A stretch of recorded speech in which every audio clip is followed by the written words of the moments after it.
also think that I'm not worthy, right? Like, this is too easy. This is too fun. This is too exciting. I should take on more of the hard work or the grunt work or the things that are tough and difficult. So, you have to give yourself permission to actually enjoy and love what you do. Welcome back, everybody, to another episode of The Pursuit of Purpose. My name is Chris Kiefer, and today I have Joel Pilger on the call with me. Thanks so much, Joel, for coming on. Good to be here. Thanks. So I ran across Joel back in 2019 at the Bend Design Conference. He gave an amazing keynote, and I wanted to, without giving a bunch of context, if you don't know who Joel is, you can look him up on Instagram. He is the co-founder of RevThink. They do some amazing consulting work in the creative agency space. But I wanted to start out with my first question for you, Joel. I heard you say in another podcast you were on recently that in 2001, you went and you had some coaching with Dan Sullivan in the Strategic Coach Program, which Correct. I think is when I heard that, I was like, what? That's Dan Sullivan. I feel like now, because of his books, which again, for those people that know Dan Sullivan, this is his latter half of his life. I think he said that he wants to write 100 books in the next 10 years or something like that. But Who Not How, what was the other one I just finished? 10X is easier than 2X. But he's got some legendary business books. And I feel like I can't believe that I'm talking to someone who was in Dan Sullivan in 2001. So my question is, well, first of all, how has that journey of seeing him? I don't know. I'm assuming you've probably read his books now, but I'm assuming that also those books were probably stuff that you were learning back in 2001. Yeah, I was running a creative studio at the time and was bumping up against a bunch of what Dan would call a ceiling of complexity, and got introduced to him, Strategic Coach, a lot of his thinking, went through the program, and honestly, just having that outside perspective of not only Dan, the other coaches, but the other members, the other people I was in the program with, other entrepreneurs, was very transformative for me. So I've been a fan and a devotee of Dan's ever since. And you were actually coached by Dan? Or I don't Only even know briefly, how big he yeah. was back in 2001.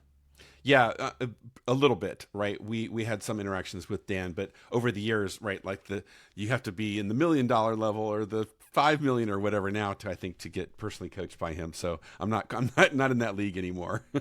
Yeah, that's awesome. And I'm curious, one of the things I heard you say was being aware, and it was that and another coach, just the idea of focusing on your strengths. And I don't know if you'd say it this exact way, but delegating the weaknesses to people that are good in those. Yeah.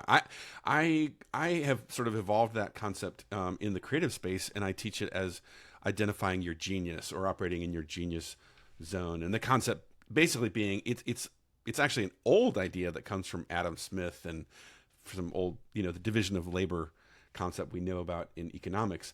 But yeah, the principle is your success is intrinsically tied to you being able to know what your genius is.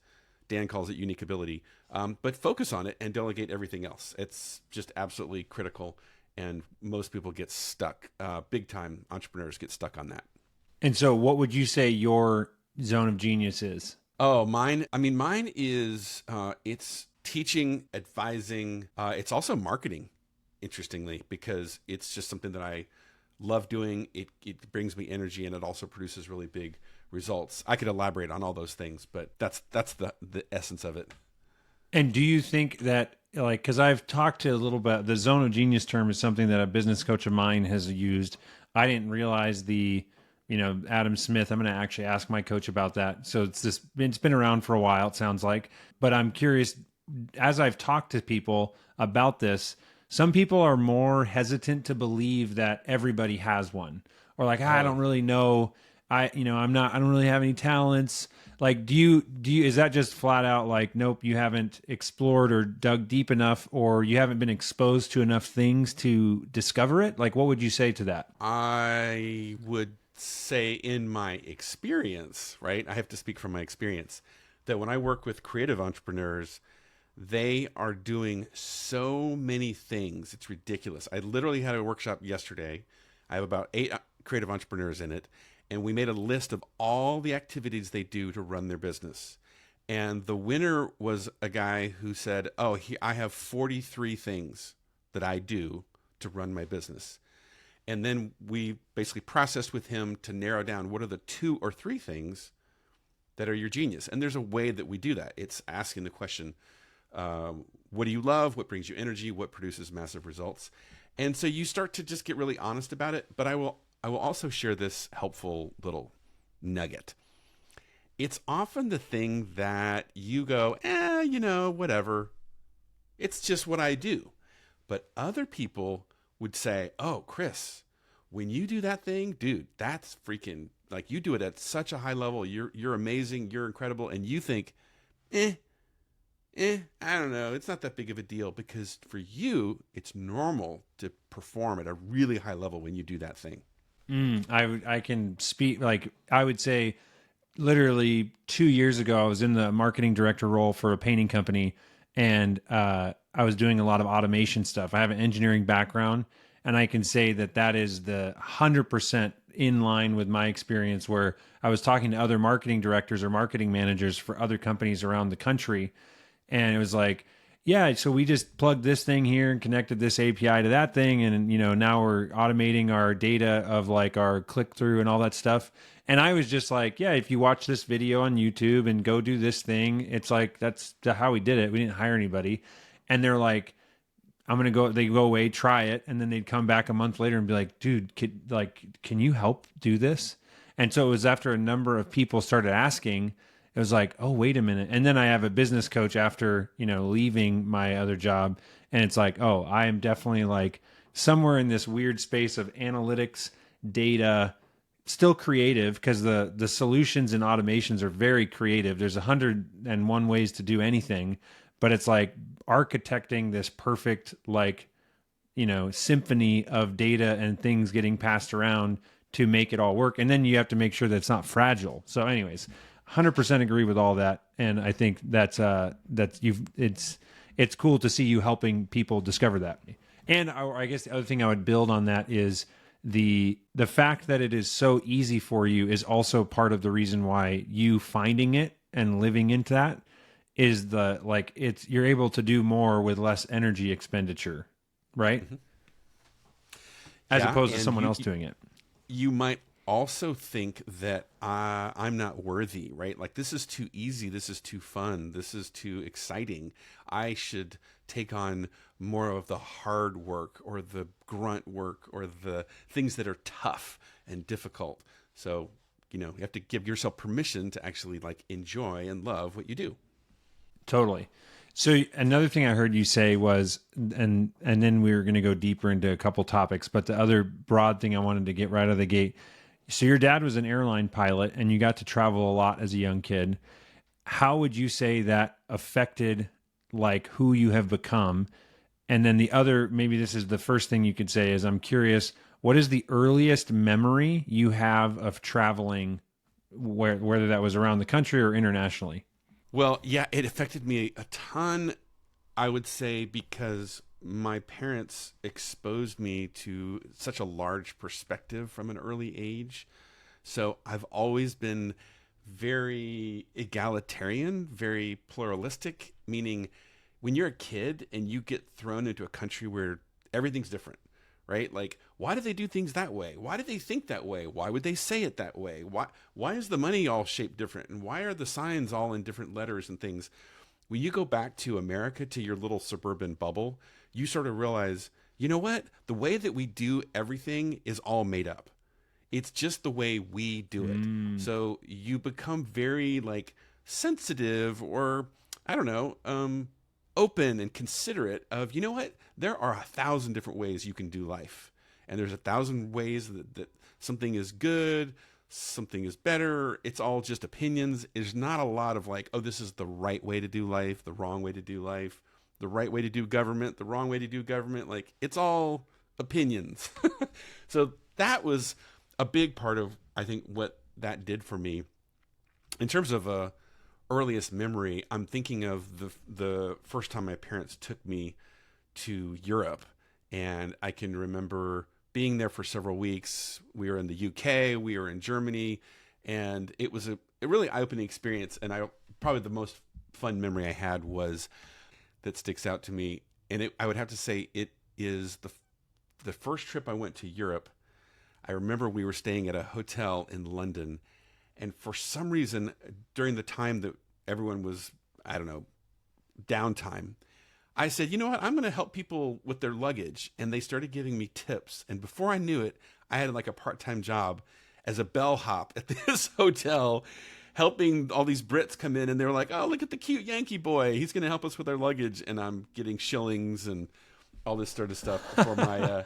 And I just realized it was one of those stories where I look back and think, I guess I've always kind of had this entrepreneurial itch that just had to be expressed and explored. So, how old were you, do you think, at that time?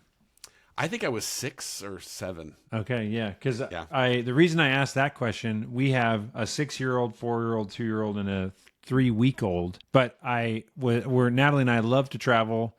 We traveled a ton with our first kid. We went to Hawaii, Europe. But then we haven't done anything with our second, third, and fourth.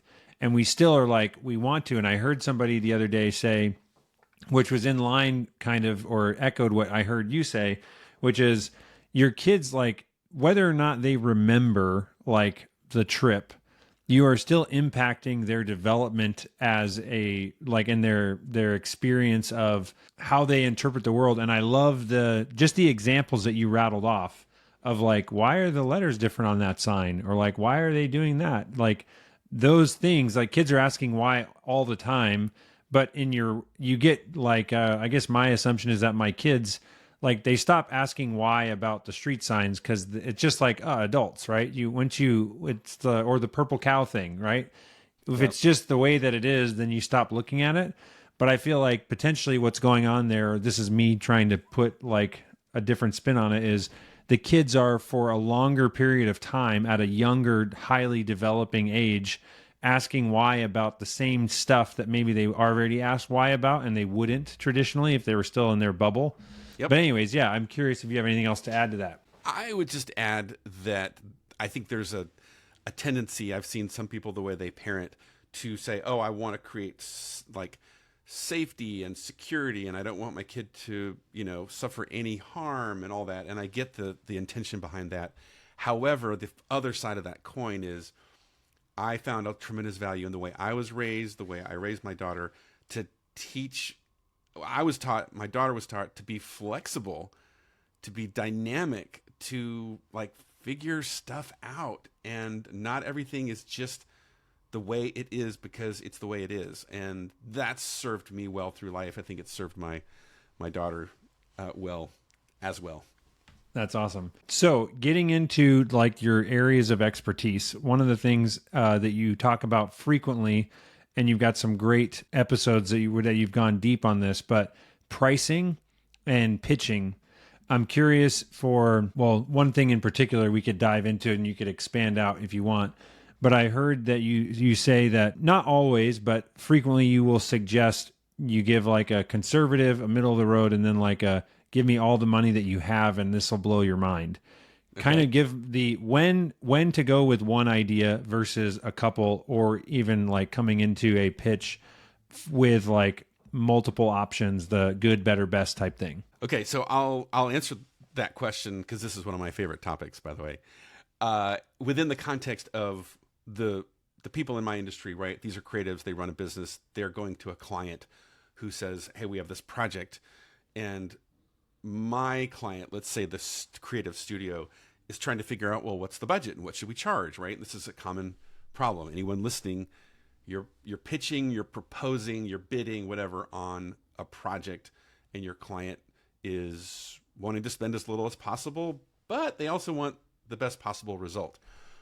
What I find is that, first of all, the client almost always has a budget. They will tell you, oh, we don't have a budget, just send us a number, which is a fool's errand. Okay, because I say that proposals are where projects go to die. When you respond in that situation, you are guessing. And what I would say is experts don't guess.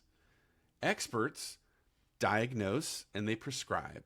So whenever you have somebody say, just send me a proposal, that's my like trigger where it's incumbent upon you to say, look, I'm not in the proposal writing business, so let's continue having this conversation. Let me ask you a few more questions. Let me understand what we're really trying to accomplish here. And often the person will say, well, I still don't have a budget. I don't know what this costs. Can you just send me numbers?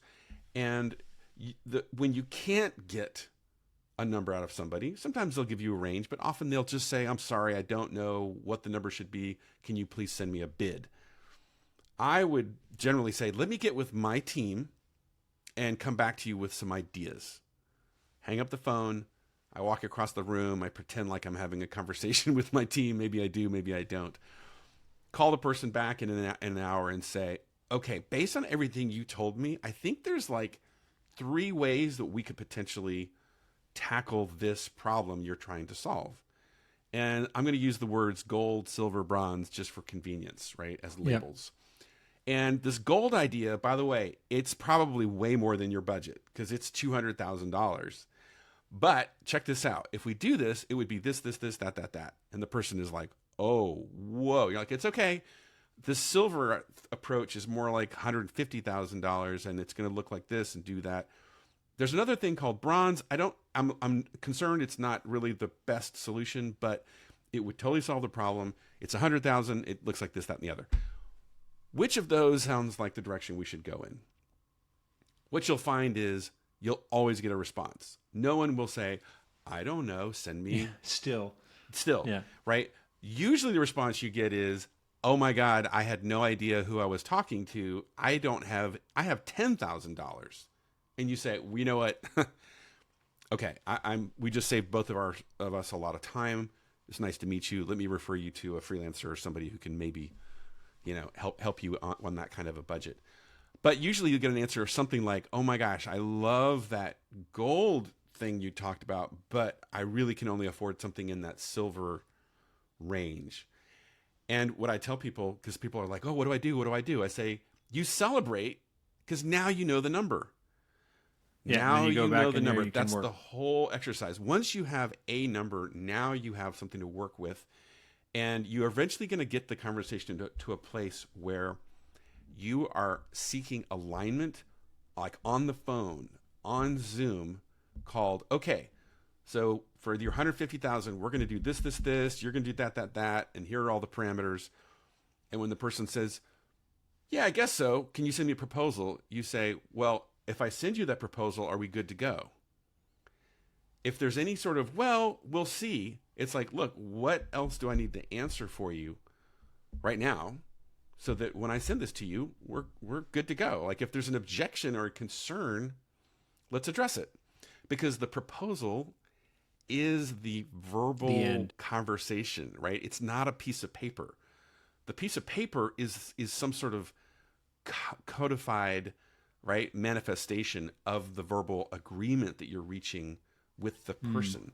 So often the resistance is, well, I got to go talk to my boss. And you're like, oh, so you're not the decision maker. Now that we know that, let's get the boss in the conversation and hammer this out right now. Okay, because you're trying to eliminate this confusion, right? I'm not talking to the right person. I can't get to get good answers to my questions. So those are some overall principles that I recommend. Do you, in that situation, do you recommend that? And I don't want to put the wrong labels on how I'm describing things, so you can correct my language if it's not accurate. But I would say saying like, "Oh, you're not the decision maker." That's like I would say a intentional usage of words to basically allow the person to say, well, no, I am like, well, but you're also saying because they might have told you they were the decision maker before or loosely, but you are trying to deliberately say like, oh, like this, we should have figured this out a long time ago. Why, I don't even know why we aren't talking with all the parties that need to be involved.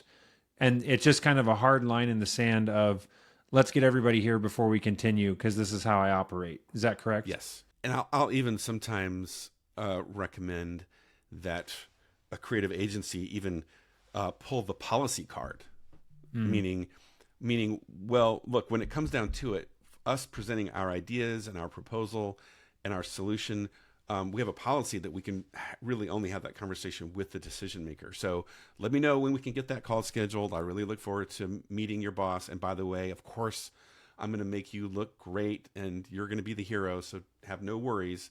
I'm not trying to cut you out of the loop here. And it's ultimately just trying to get to who's the person who can really understand the value of what you're proposing, and you can ask them proper questions so that you've really understood the problem. You really know the value of the solution that is now possible. And often when you talk with that decision maker, you discover something new. You discover the problem is way worse than they thought, or it's way more valuable to solve in a new way that they haven't yet considered. Because in my world, people will often call one of my clients a studio owner and they'll say, hey, I need a video. And the mistake is to jump into proposal mode and like, oh, here's a video. We can do this. We could do this. We could do this. The better outcome starts with asking a question. Why do you think you need a video? So just practice that. Like the next time any of your clients call you and they say, hey, Chris, I need a blank. Just ask them. Why? Really? Yeah. Why? Why do you need a blank? And why do you think that? And then you start asking other questions. Why now? Why me? What have you tried before? What if you're wrong? What if you pushed it off? What if this? What if that? And all of a sudden you'll get somebody who either gives you great information and you're really solving the problem, or they're saying, I don't know those answers. We got to go talk to the CMO. And your answer should be, great. We do need to go talk to the CMO or whoever that, true decision maker is. And so would you say that the suggestion is always determine a budget prior to a proposal? Or and again, I think I'm trying to be careful with the word proposal, but prior to you going to the drawing board to come up with an idea to present, you should have a number that they're trying to work within, correct? Yes. And so the other thing I'm thinking is like for my business, I do these automation consulting packages for home service companies, mainly painting companies. So a lot of overlap in what you're saying, but you would say that, again, it'd be like early on, be like, and you guys know, first of all, first I understand why they think they need automation to begin with. We're diving into all that. What have you tried? I love all that stuff. But you're saying then I love the idea of like, so if I were to send you over a proposal, I guess I would even say, because generally I do a video, like a PowerPoint with walking through everybody on the call. So it's like a lot of discovery, uncovering all the problems. And then it's like we go back, come back a week later and say, here's the solution based on our conversation. But we would want to have in that discovery process, identify a number. Why did they, I'm assuming like, oh, why do you say your budget's 50,000? Why is it not 75? Where did you come up? Like what makes you think this costs $50,000? Do you go down that route also? Yeah. I was just having that conversation with a group of owners, 2 days ago, where we were saying it's really great to, again, be friendly. But when someone says, yes, okay, we have a budget of $50,000 and we need a video. And there's that moment when you say, and where did the 50,000 come from? Because it's amazing how 9 times out of 10 the answer is something like, I don't know, or I was just given this number, or we're guessing, or somebody else did something like that a while ago and that was the number.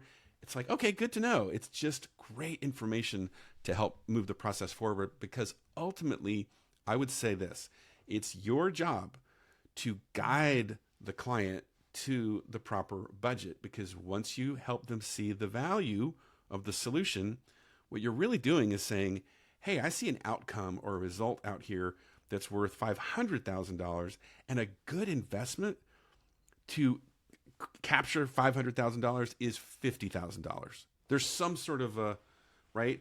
And I know it's not guaranteed you're going to get that result, but we always deliver. We never fail. We will help you get the best result possible, and we think it's X. Yeah. Do you think that this applies? This is going to be an absurd way to take this, but I work with a lot of residential painting companies. Obviously, I'm not saying that you have to speak definitively on this, but if you were thrown into an estimating job of like you show up to John and Sue's house, and you're trying to understand their, because there is a lot of similarities to what you're describing, but at the end of the day, there is a little bit of just like, this is the material and the labor and stuff like that. However, there's always ways to be like upselling, like, do you want your trim a different color? Like, do you have any siding issues? Anything else? Like, just like ways that we could do 3 coats of paint, or there's definitely room for upsells depending on the budget. How much of these like sales tactics do you think are applicable just across the board to anything that requires making a proposal and coming back with the diagnose or the recommended prescription? I'm gonna say it varies wildly, because the more that you are selling a commodity, whether that's a service or a product, you do not have that flexibility. To the extent that you are selling something that is subjective. There's an old saying that I'm going to think of here in a minute. But there's in my industry, the fact that I have creative companies that are developing creative solutions. They're doing visual effects and animation, and they're designing a new brand and launching a new product. The deliverables that they're producing are highly subjective, and because of that, there's all these variables that we can play with to make something even more enticing, more impactful. Well, is that worth an extra $100,000? I don't know, maybe. But when it's someone like a painter doing a bid, if we're honest, it's really time and materials. And as soon as you start doing any kind of a value proposition play called "I'm better than the next guy," they're going to be like, you're pretty much all the same. The only thing that's different here is price.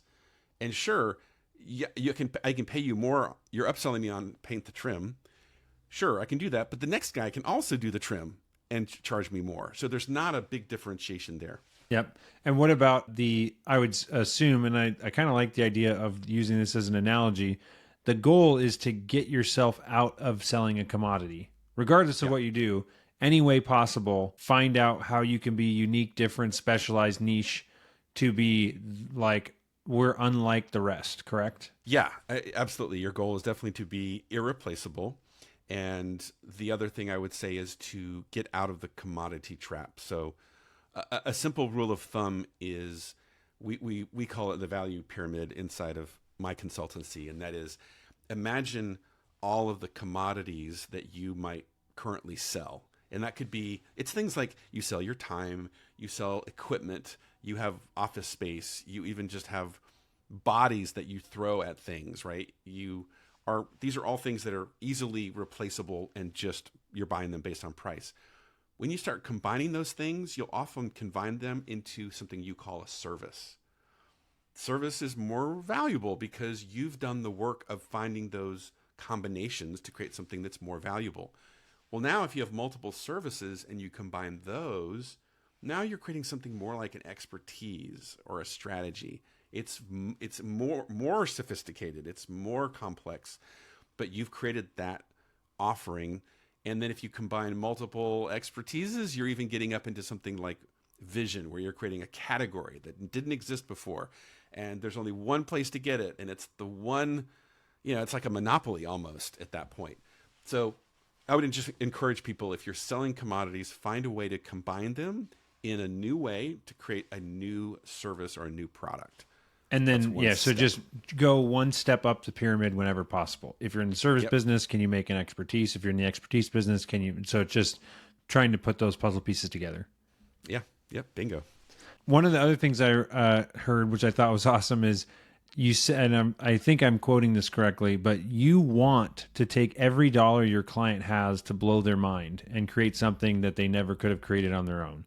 Tell me more about that. Yeah, I have a it's a bit of a controversial stance on pricing, where, again, this is in the creative world, where what I tell creatives is, I think there's an ethical argument to be made for, it's really your job to get every dollar that the client has out of their pocket, because they have a real problem And money is the thing that unleashes you to create the most value. They're going to get the largest return on their investment if you really understand the problem, and you're going to essentially take every resource they have and make something with it. And one of the resources they have is money. So when the client gives you more money, you can solve the bigger problem. You can take them further. You can produce something that's never been done before. And so in that sense, when you think, oh, if you are, I don't know, if you're taking the easy road, or maybe you're lazy, or you're just going with the assumptions, you're not challenging the assumptions, and the client says, I have this much money, this is my budget, and you just accept it, you might be shortchanging the client on a bigger and more amazing result because you just said, I don't want to argue over this. I'll just take that money and do the best we can. And you said another one is the people don't have a sales problem, they have a positioning problem, which is all tied right up in this. What is that, or what is the, I understand what that statement means, but what's the solution? Oof. How do you solve the positioning? Well, I'm going to lump positioning as under the more general topic or area that we call marketing. What I find is that in my space, there are all these companies that when you ask any business owner, hey, do you have a sales problem? Right? If I ask a room of owners, hey, who here has a sales problem? Every hand goes up. And what's ironic is the person who's running the $1 million a year studio, the person who's running the $10 million a year studio, the person who's running the 100 million, all their hands go up. And the guy who's running the 1 million looks at the lady who's running the 10 million and he thinks, wait, you've got a sales problem? Like, if I was doing 10 million, I don't have a sales problem. But there's this thing, because here's what it is. Sales is so difficult. It's so tenuous. You are in this constant battle to what you think your job is. Oh, I need people to pick me. Please pick me, pick me, pick me, pick me, right? Here's my thing. Pick me, pick me. And really the problem is solved better when you get under the hood with great marketing, meaning you've built tons of awareness. You have a clear positioning where people know who you are, what you're about, what makes you different, what your mission and purpose and all this stuff is. And so you have this kind of steady stream of opportunities and potential fits that are coming at you. And therefore you have a steady stream of sales. So often when somebody comes to me and they go, we just have a sales problem, right? We're not closing enough deals, or we don't have enough sales. I will often say, let's go take it back a step and look at your marketing and your positioning, because that's really the foundation of all of that. And going deeper into that, I've heard you say that basically you want to, it's like I feel like there's a book that's called Positioning. I could be wrong, but it's about literally there's a space in someone's brain. And when they think of X, they're like, oh, we need Joel because this is literally what he does. Am I saying that correctly? Yeah, I think the like dictionary almost definition of positioning is a marketing strategy where you're aiming for your brand to occupy a specific position in the mind of your client relative to other competitors. Tell me more about that. So the theory kind of goes like this. If you were to like do a cross section of your client or customer's brain, so to speak, metaphorically, you would see it full of what?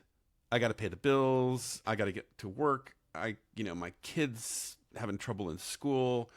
I'm thinking about everything from food to sex to sleep to, right? The person who just cut me off in traffic. There's this incredibly noisy cluster inside of our brains. And then a thing hits my desk called, hey, Chris, or hey, Joel, we need to launch this new product. And when I get that proposal or that brief, let's call it, ideally, you want to be the first thing that just pops into my mind. Why do you pop into my mind? Well, it's because you've been sitting there the whole time. And when I go, oh man, I should call Chris. He's the perfect guy to crush this. That's very different than I'm looking at this creative brief and I'm like, maybe I should go over to my shelf and look at all of those resumes and proposals that I've gotten over the past few years. That's not like, you don't want to be on the shelf. You want to be in their brain. And what's can you apply? I'm assuming that again for commodities, you're out of luck. There's no way this is happening for a commodity. Correct. And so maybe for services, but the higher up that value pyramid that you get, the easier it is to do what you're talking about. Is that correct? Correct. Yes, you nailed it. And so this is making me think of, Alex Hormozy. He has a value. I don't know if he calls it the value equation, but when I heard you talking about this is what made me think I've lived this or experienced this directly, but he says that the price is value, or it's a numerator and denominator. The numerator is the value of this thing to the person you're selling it to, multiplied by the confidence that you're going to be able to get that result, divided by the effort it's going to take on their part and the time until they get the result. Have you heard that before? Yeah. I think that formula is brilliant. And because the thing I love about that is that it goes to show you as far as expertise goes, when you become an expert in something, you are opening the door for systems, processes. This, like, we do our brainstorm and then we have, the iterations, and then we come back, like whatever the process is, you get more efficient at doing things, even creative things. And it's like, why does one agency get paid 5 times the amount that a agency that started yesterday? Because they've got a track record that they can deliver on what they're saying, so that in the numerator there, the confidence is way higher. And the other thing I love about it is that if you can deliver, like theoretically, someone could swipe a credit card and it immediately the solution is done and there. Now you've minimized the time to result to almost near zero, and that shoots the price way up, right? So I'm curious if there's anything that you would add to that formula or modification or validation of, like, yeah, that's just like something else in your world. Well, I would say Hormozy's formula is, I think it works brilliantly, mostly in the context though of B2C. One thing that shifts is when you're B2B.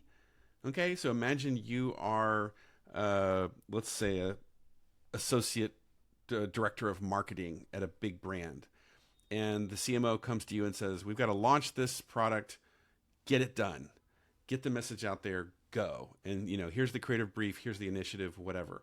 You're not spending your money, but what you are spending is you're exposed to certain risks called, what if I blow it?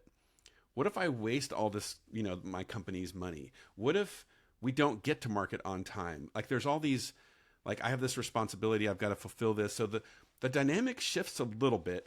And what I've observed is that in the B2B space, the variable of trust, right? Okay, so expertise is like, yes, it's critical, but it's combined with trust that generates that confidence. Meaning, you've not only done this before, but I not only like you, I know you and I like you, but I trust you.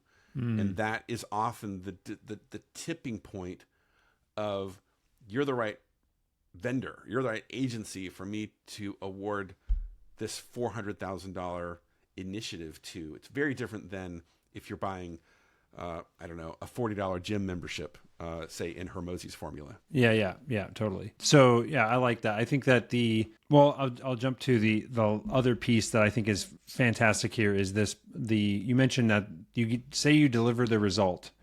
The process to get to the result is just as important.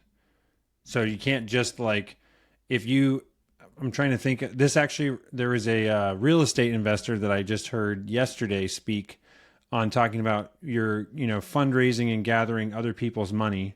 And your duty, if you want to be successful in this, is to communicate with all these investors and tell them how things are going. Even if things are going bad, you need to be giving updates and explaining why things aren't going well. And you could have the end result be less than desirable, but the process and the communication along the way was good. And that person would still be willing to invest with you again because they knew what was happening.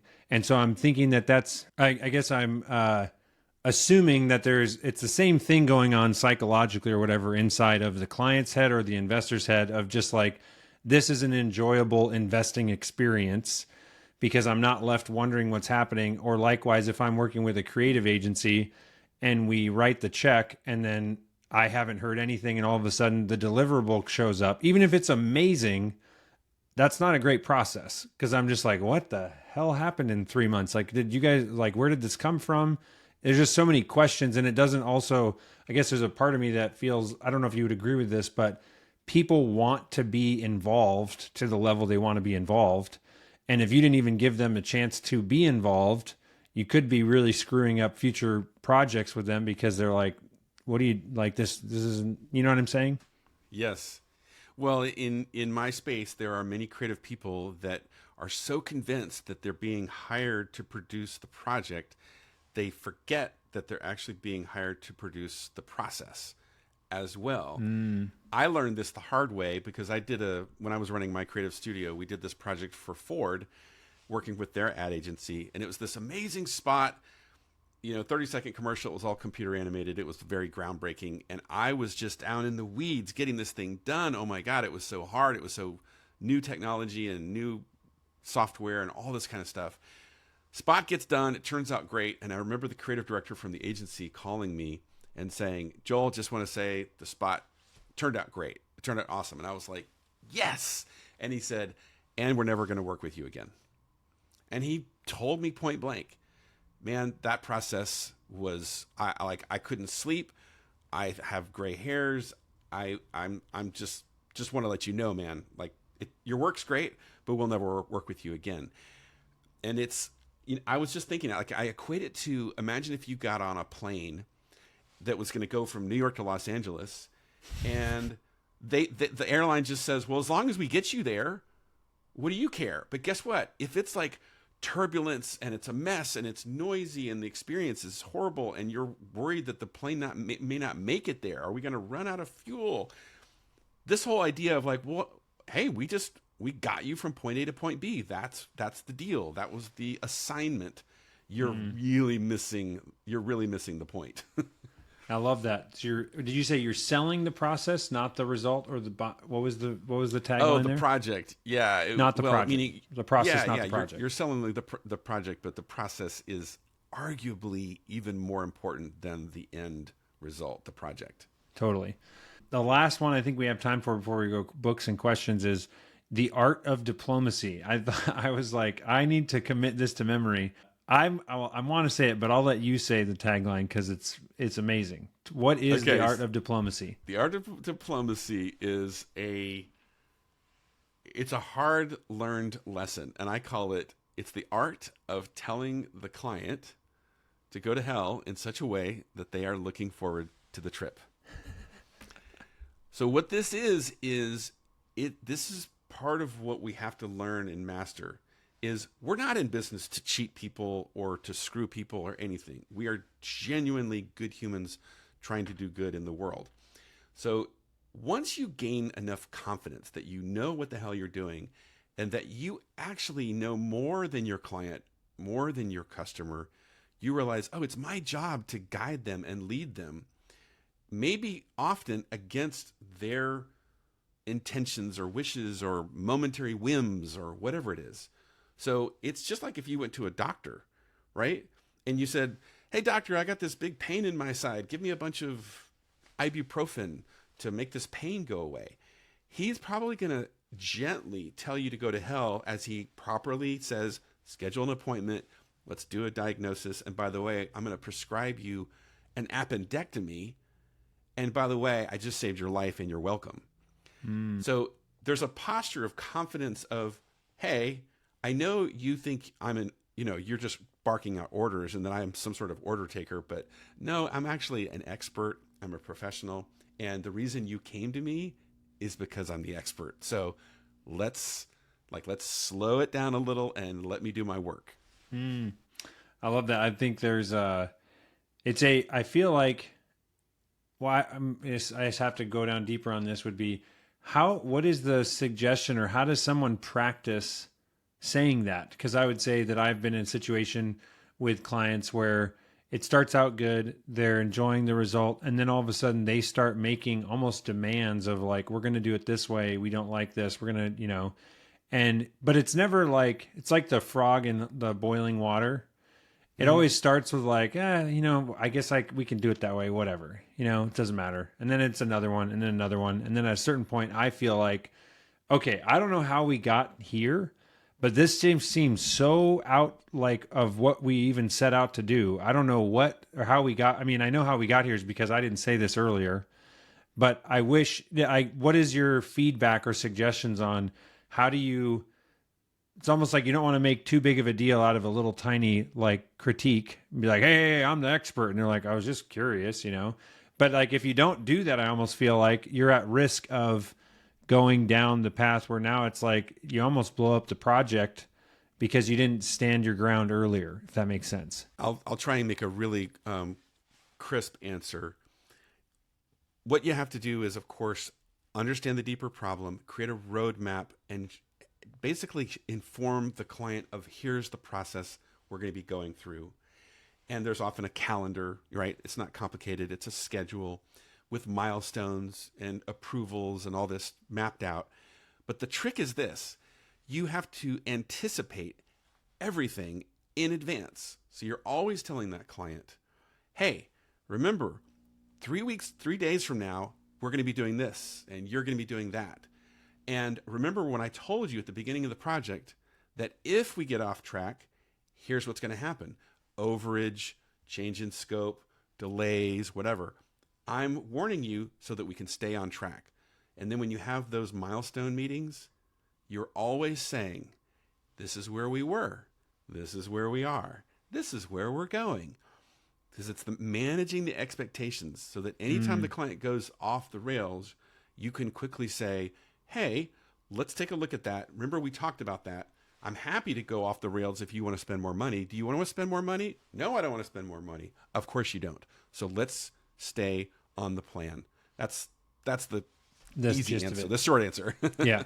I like, but it basically, I would say you're earning the right to make the statement because of the number of times that you've proven, look, I've anticipated what's going to happen. I know I do this all the time. Remember how I said this? Well, this is going to happen. Well, I'm telling you now, if you do this, this is what's going to happen. And neither one of us want that. Yes. Yeah. And you might even kick off a project with the phrase, you see this date here, this milestone right here, that's where things will most likely go off the rails because you're going to ask me to change this or this or this. And that's going to be a change in scope. And they're like, what? You think that's where it's going to go off the rails? And you're like, yeah, but I'm going to make sure that doesn't happen because I've warned you in advance. I see it coming. I see it all the time. I'm the expert. Trust me. I love that. It's super valuable. So last couple wrap-up questions. Give me 3 book recommendations, please. And these can be on whatever topics or interests you have. So let's see. I'm going to go all business here. A classic is Good to Great. Jim Collins just never ceased to be one of those things that you refer back to many, many times.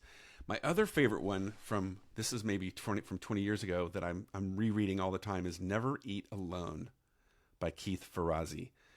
The absolute just devastatingly good book about the power of relationships and building a network and all that. And then the one I'm reading right now that's kind of breaking my brain is Oversubscribed.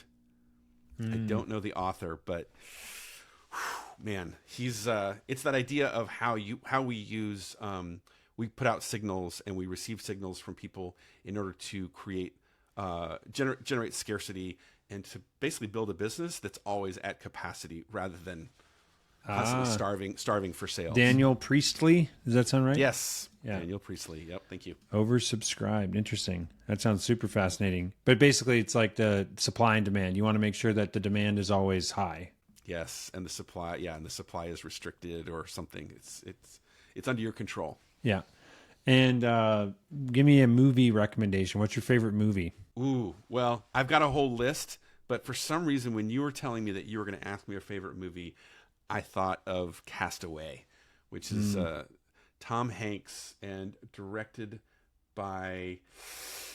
Oh, it's going to come to me. I can see his face. It's the guy who directed Polar Express, and he also directed Forrest Gump. I'll get it for you right here. Thank you. Robert Zemeckis. Zemeckis! Yeah. Thank you. I'd be curious. I bet you've got... Do you enjoy movies?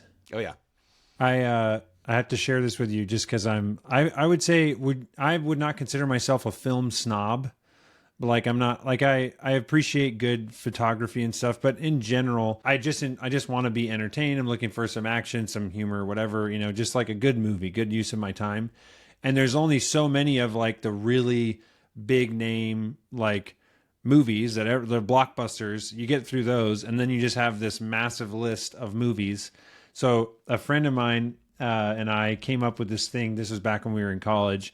On IMDb, we do a 7.3 as the cutoff. And so the thing that's fascinating, and I'd be curious if you have any favorite movies that are below this, but I tell people this and they're like, oh, well, I'm kind of, I'm an indie film person, so your system's probably not going to work for me. But the whole concept is if a movie is above a 7.3, you can bet your money that you're at least going to enjoy the 2 hours that you spent watching it. It might not be your favorite, but it's going to be like worth it, right? If it's under a 7.3, those are the movies I love having people find and tell me about, because those are the gems, like the diamond in the rough that it's like, oh, I never ever would have stumbled across that, but I'm going to add that to my movie list because you're recommending it. But the thing to just make it fun is that if you give me a recommendation, Castaway, by the way, is a 7.8 classic movie, but nice. So you're good there. But if you gave me a recommendation below a 7.3, everybody in the world gets one mulligan to use. It's like, I know it's below 7.3, but trust me, you're going to like this. And if I like it, then you get your mulligan back and you can keep making 7.3 recommendations. But if I don't like it, then your 7.3 recommendations are no longer an option anymore. So anyways, I'd be curious if you've got any movie that you're like, this is a great movie, and I bet you anything it's below or whatever, because those are the ones I want. Those are the ones I want to know about. Right? I know. I'm looking at my list here, and I'm thinking, are any of these below? What about Swan Song? That's an Apple TV movie that just absolutely... In 2021? Yes. Ooh, that's a 6.8. So there you go. Is that you like that one? Oh yeah, Swan really Song. Really good. Yeah, it's science fiction, but with tons of heart. Awesome. Okay, I'm gonna add this one to the list. I'll send you a message once I watch it. Okay. Nice. Awesome. Well, thank you for taking me up on that challenge, and thank you also for your generosity with your time, Joel. This was super fun, and yeah. Oh, last thing is, if people want to get in touch, what's your recommended preference on how they reach out to you? Probably on LinkedIn, you can find Joel Pilger. That's like just easiest. Search at symbol Joel Pilger. You'll find my LinkedIn or my Instagram. That's probably the best place to find me. Awesome. Thanks so much, Joel. Appreciate it. You bet, Chris. Thank you for your attention and listening to this episode of The Pursuit of Purpose. Your feedback and comments mean the world to me. If you liked what you heard, please take a second, leave me a 5-star review on iTunes. If you've got suggestions for future episodes or just want to say hi, shoot me an email at chris@chriskiefer.com.